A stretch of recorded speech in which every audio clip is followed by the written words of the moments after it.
Christian parenting.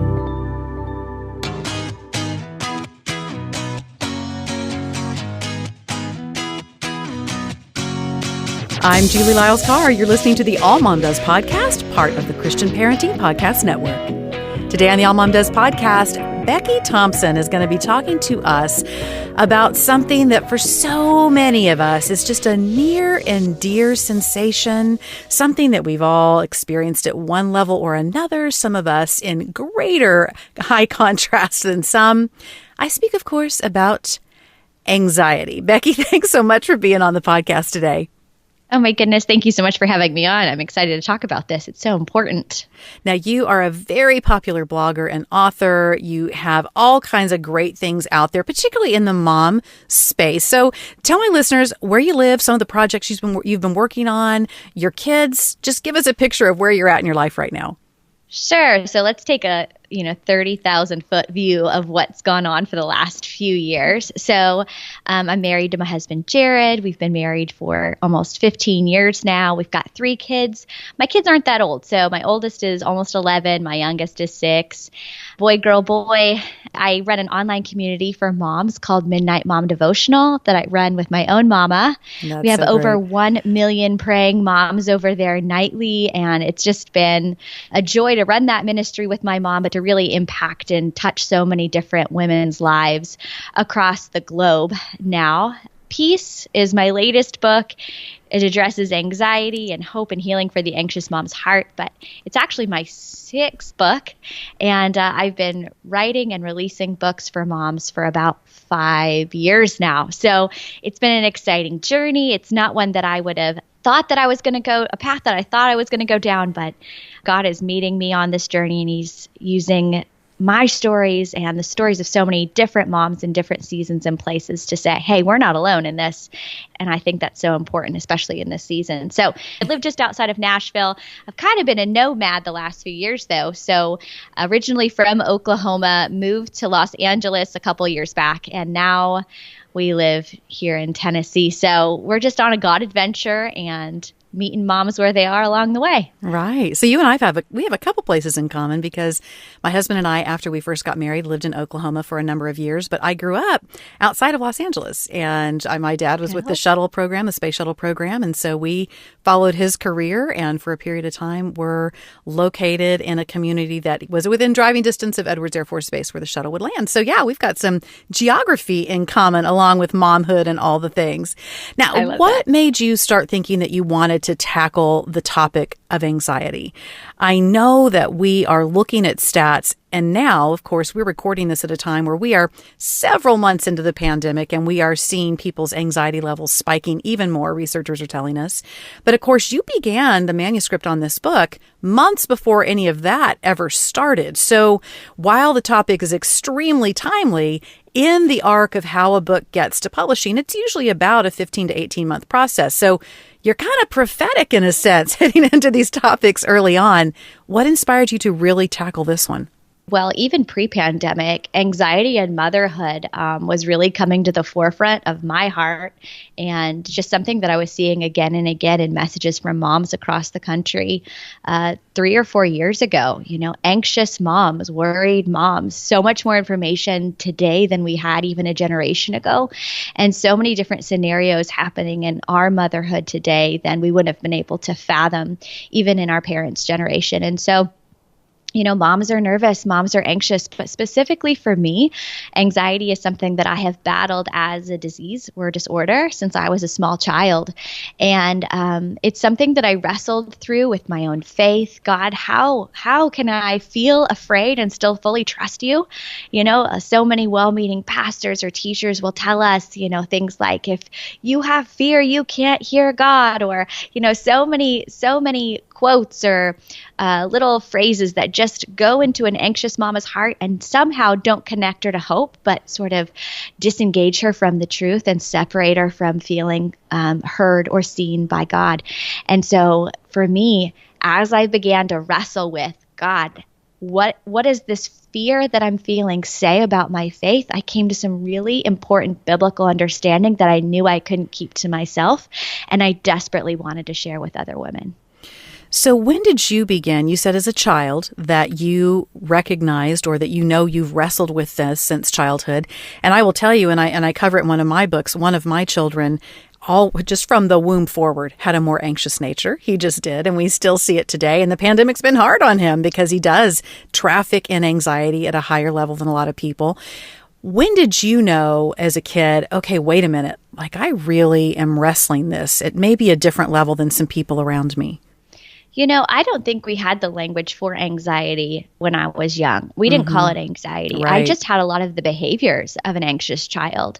I would do a lot of checking. Were we okay, Mom? What is this going to look like the rest of the day? I wanted to have a plan. A lot of my behaviors were in what we would call just alleviating the anxiety. I just wanted to feel safe. So I put some safeguards in place throughout my day.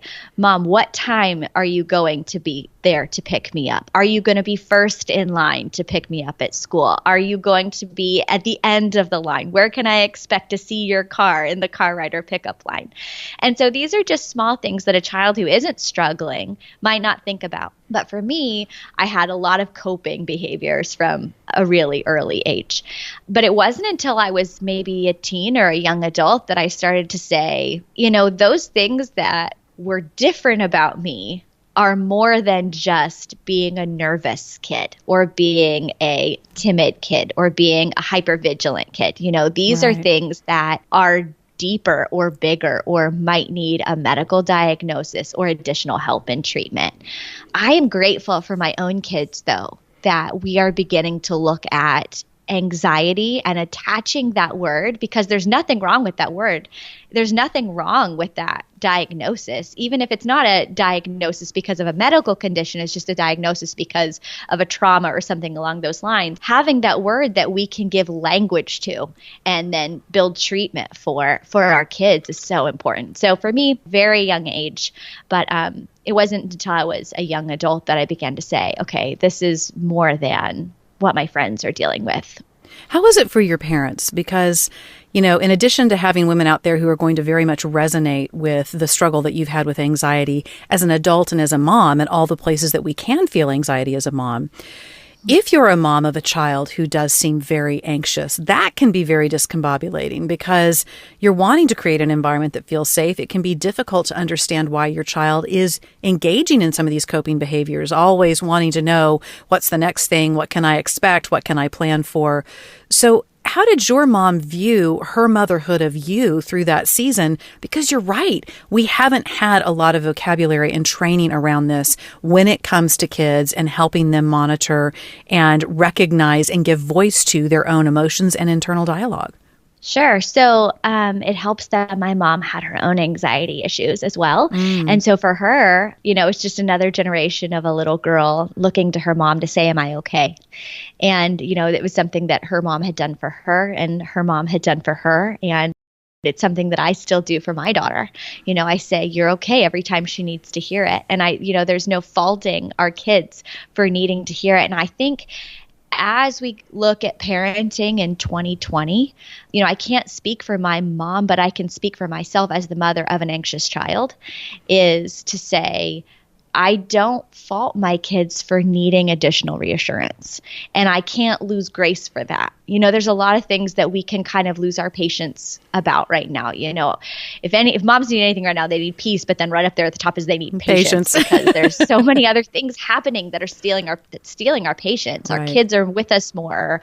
There's things that we can't plan for, or things are constantly changing. But one area where we just must remain vigilant about staying patient with our kids is the reassurance that we offer them that they are okay and that their world is okay and that their home is okay and that it's all going to be okay, and just having that extra grace. And so it's hard, especially when you're dealing with your own anxiety, to not project that onto your children.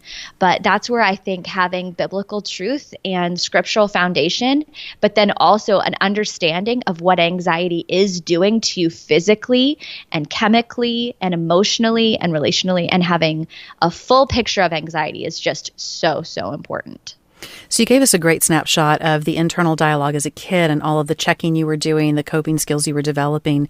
When was it in adulthood that this burgeoned into something of going, okay, there's a whole lot going on here, because you're right. The bigger portrait of anxiety is not just a sense of getting nervous before a big event, although it may be that, but it does have this ramification that's both emotional and physiological. So at what point in your adult world did you begin to say, I'm going to need to try to pursue peace in a different way based on the way that I'm wired and the way that I interact with my environment?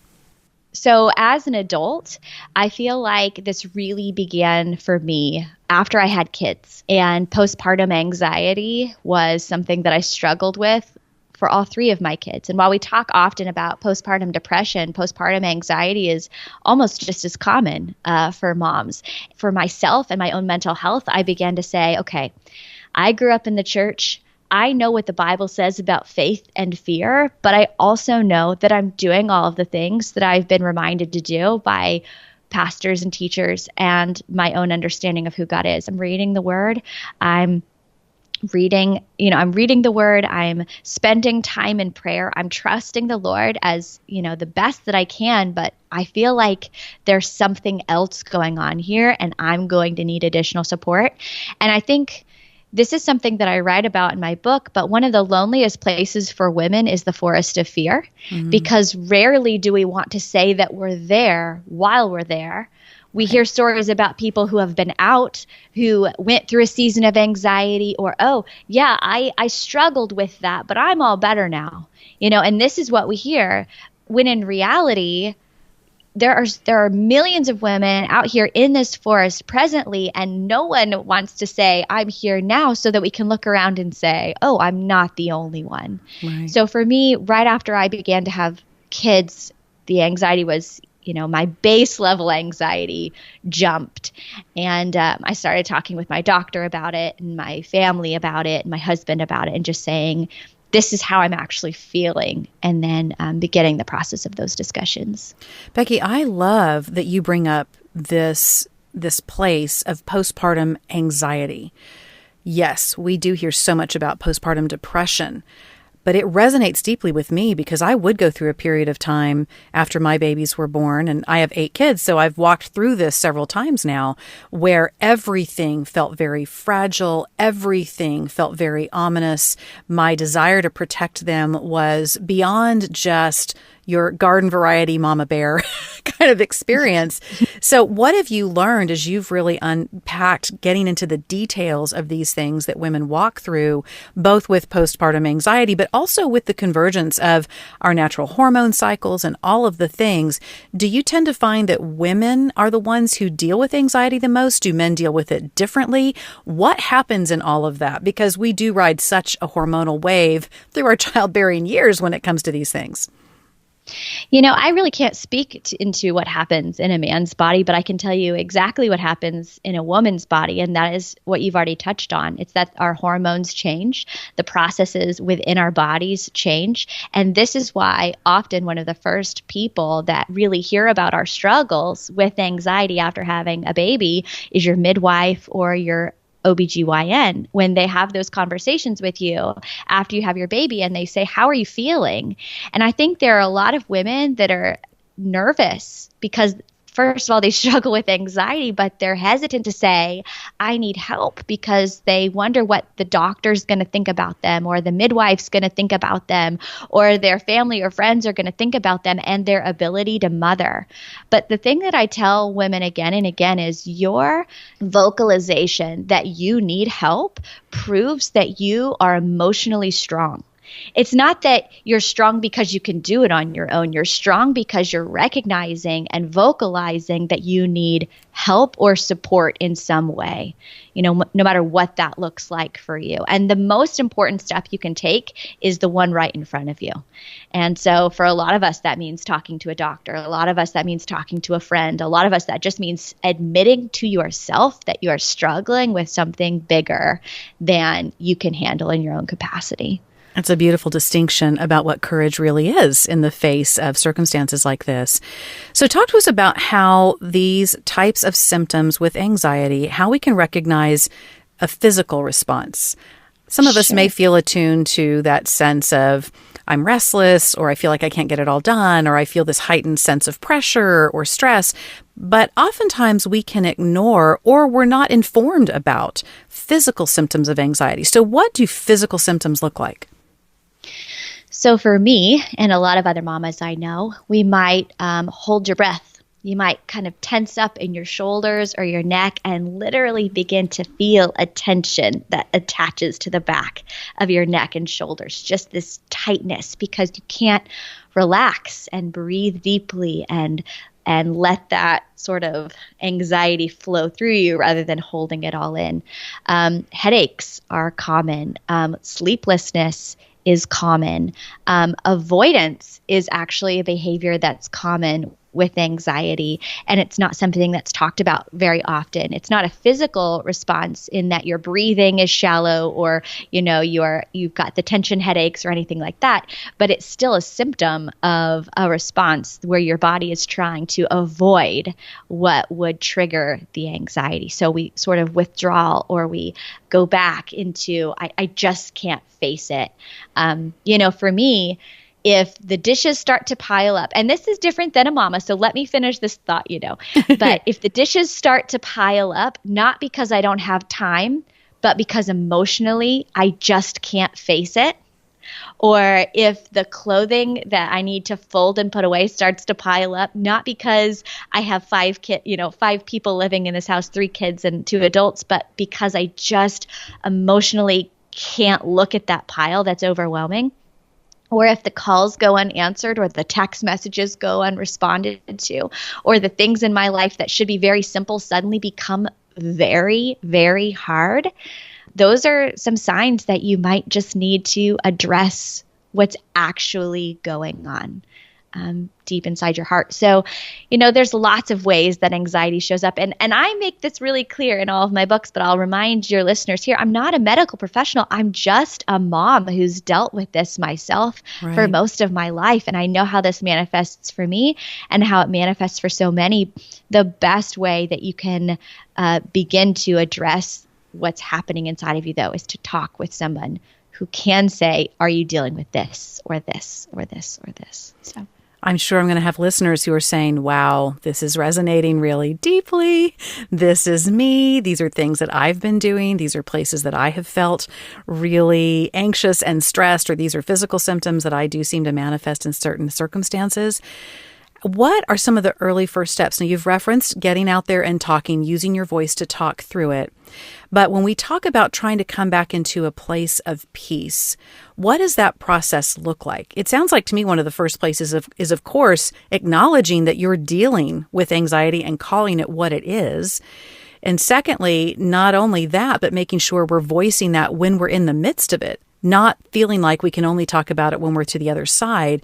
But who are some of the people we should be talking to? And what are some of the messages, second part of the question, that we need to actually not be getting in our heads? Because you're right, sometimes in our faith communities, we can almost make people feel ashamed if they are wrestling with anxiety because we liken it to a fear that is a lack of trust instead of understanding that it is sometimes this mental and physiological process. The first step toward healing, like I said, is the next step that God's asking you to take. But the thing that I want women to know more than anything is that there's not something broken with their faith because they can't shake the fear. There's not something broken with their faith because they can't shake the fear. And when you are anxious and you are a woman of faith, so often you develop this shame that, okay, I'm not just afraid now. I'm afraid about what this fear says about me as a woman and what it says about me and what I believe at my core. I want to remind, especially women in faith communities, that the Lord doesn't look at our brokenness in a different category than he views any other brokenness on the planet. He came, God sent Jesus so that we could all be healed and all be whole and all have a way back to the Father and have peace in our hearts. But we often say, okay, well, because my brokenness in my chemical or hormonal or trauma from my past or all of the things that I have faced manifest emotionally, this is different than my friend who has diabetes or has a chronic lung disease or has asthma, when the reality is what's happening in all of our bodies as a result of the fall. It's not a result. It's not our fault. It's not our fault. And so Jesus doesn't look at us and say, wow, I mean, I can't believe you would deal with this brokenness. And so if God isn't looking at us with shame and saying and condemning us, because we know that's not his heart or his nature, then we should say, okay, well then who is condemning me? Who's the one that's actually putting the shame on me? And why is the enemy of my heart so adamant about keeping me from finding hope and finding healing? And that's the reality of what we're actually dealing with. And so I always say that Christian women especially, the first people we usually talk to are our pastors, are our Christian friends. And we say, will you pray for me? I'm really struggling. And that's great. It's so important to deal with that faith aspect. But the next person we might need to talk to, like I said, is our primary care doctor and just say, this is what I'm actually dealing with on a day-to-day. I've talked to my first line of defense. I'm reading the word. I'm doing all the things that I know in my spirit to do, because there's definitely a faith aspect. But what is happening in my body that I might need to address? Do I need to look at a nutritionist? Do I need to talk to a geneticist? Is there an underlying genetic disorder here that's going on? Is this something that's hereditary and passed down from generation to generation? Not because I just had an anxious mama, but because she was also dealing with a genetic predisposition to anxiety. There are so many other steps that specifically Christian women don't take, because we've only said you stand here on your faith and that's as far as you get to go, when in reality Jesus all throughout scripture unfolds stories of people who went on a process to be made whole. Right. And they took multiple steps to find healing. So to answer your question from 5 minutes ago, the next person that you need to talk to is the person that Jesus is putting on your heart to talk to. Like I said, it could just be saying it out loud. It could be telling your husband, this is actually what I'm dealing with. It could be telling your doctor, or it could be telling your counselor, this is bigger than what we're able to do on our own and I need help. I love that you bring up even speaking with a nutritionist, because one thing that has been very true for me, I was someone who lived on caffeine all the time. Caffeine was my jet fuel. Caffeine was the way that I powered through everything. Caffeine was it. And it took me a long time, Becky, to figure out that for me, and again, we're not trying to stand here as medical doctors, but for me, caffeine was like a gateway to a lot of anxious and stressed feelings that would emulate both the emotion of it and the physiological of it, because caffeine for me was something that did that. You also bring up genetics, and this is something that is very exciting. I come from a long line of what I call Chihuahua people who get really like nervous and they either just quiver or they attack. And I was really surprised when I went through a genetic panel and discovered that there is this gene that they refer to colloquially as the warrior gene. And that warrior gene does put you at precedent for more of what is called a fight or a flight response. And it kicks in your adrenals and your pituitary and all kinds of things.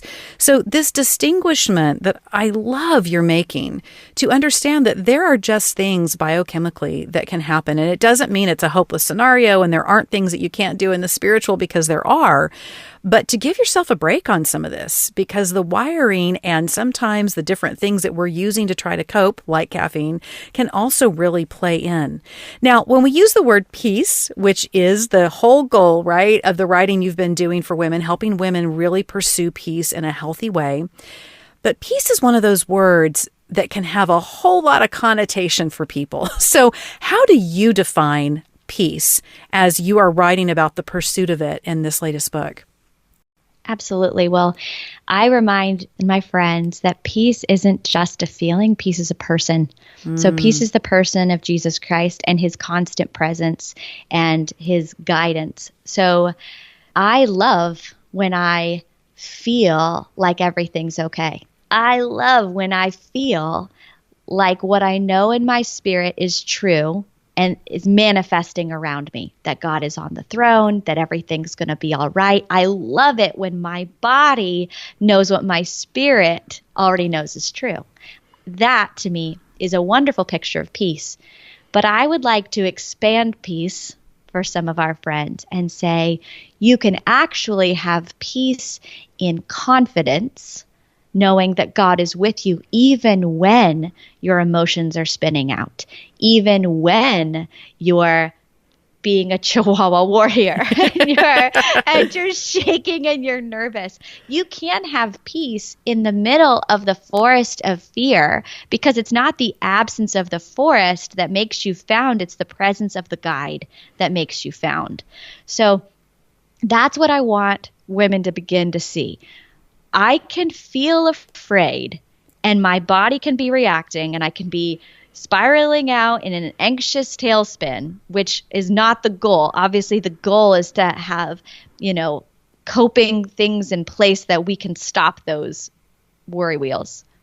But I can be experiencing those things in my body and yet remain confident that this feeling will pass and that I have not lost the presence of Jesus even in this moment, and that he is even closer in those moments than we realized, and that his peace is what's carrying us when our own peace cannot. Because we forget that peace is actually a fruit of the Spirit of God in our lives. It's not a fruit of our own manifestation. It's not a fruit of our own work. We can create opportunities for peace to grow by getting rid of some of the things that steal our peace in our lives. But at the same time, this is something that God's Spirit inside of us is producing, and it's a good fruit. We need to remember to eat from it, continuing that sort of analogy. So I love it when my body feels at peace. I love it when my mind calms. But more than anything, even when those things don't happen, I love the presence of Jesus, who remains steady. And when I can feel him close, it's almost like he brings all of the other things into place. Into alignment. Now, I do have people in my world who didn't get anything genetic for anxiety. They are laid back people. They are just full steam ahead. They're adventuresome. They just didn't get the same kind of worry nature. And it's not that they never feel stress. It's not that they never have a moment of anxiety, but they just don't feel it the same way. It's just different. So if that's who I feel like I am, if I have listeners who are saying, man, I don't know, this just doesn't sound like something I really deal with on the reg in any kind of way. How can I, as a friend who maybe doesn't always feel that way, be a good friend to someone who is in this struggle, and to say things that are life-giving and not shaming? What are some of those markers of how to interact with someone who is grappling with either a season or the long play record version of anxiety in their life? Absolutely. Well, I think one of the things that we don't say, it's really important not to say to your friends or family that are struggling with anxiety, is to just stop worrying. If we could, we would. Another thing to not say is, it's really going to be fine. Just don't, just get over it. Or it's not it's the downplaying of the fear that's so harmful. And we think that we're helping. Sometimes with our kids, we'll even do the same thing. It's fine. Don't worry about it. It's all going to be okay. But when you almost meet your child or meet your friend in this place of anxiousness, saying, I don't feel that way, but I understand that you do. And I'm going to walk with you out of this. And can you tell me more about how you're feeling? And just hearing them, that's so important, because so often your friend doesn't actually want you to solve their problem. Right. They don't. They just want to know that they're not crazy for feeling this way, and that they're not alone in walking out of this problem. Right. In the book, I share a story about trail angels, and this is not a concept that I was familiar with before I moved to California, but trail angels are people who go out onto a hiking trail and they help hikers who are doing what's called a through hike. So hikers that are living on this trail, traveling, long distances on this trail, will have moments of exhaustion or moments when they just need help or support. But often hikers do this alone or in just very small groups. And so trail angels are people who will go out onto a path and they will provide help to hikers that are making a through hike. I read one story, and I share about this in the book, about one hiker who set out with just what she needed in a small pack, knowing that she was going to find a hiker and carry that hiker's pack for her on her through hike and take some of that burden off. and then let her go on her journey. And I think as a friend who doesn't deal with anxiety, just carrying your friend's burdens for her for a while, letting her share her heart with you is the fulfillment of the scripture that says, bear one another's burdens in love. Right. And it's so important in just such a practical way we can help each other. Trail angels, what a gorgeous concept. Well, Becky Thompson, the book is Peace, Hope, and Healing for the Anxious Mama's Heart. Thank you so much for having me. This is so wonderful. Becky, thanks so much. I know it's going to bless my listeners, and it's blessed me. I really appreciate you being with me today. You'll find more from this episode on the show notes. Be sure and check them out at allmomdoes.com. And wanted to ask you a big favor. Be sure and go to wherever you are listening to this podcast and give us a 5-star rating and review. It really helps us get the word out about the podcast. Can't wait to see you next time on the All Mom Does podcast.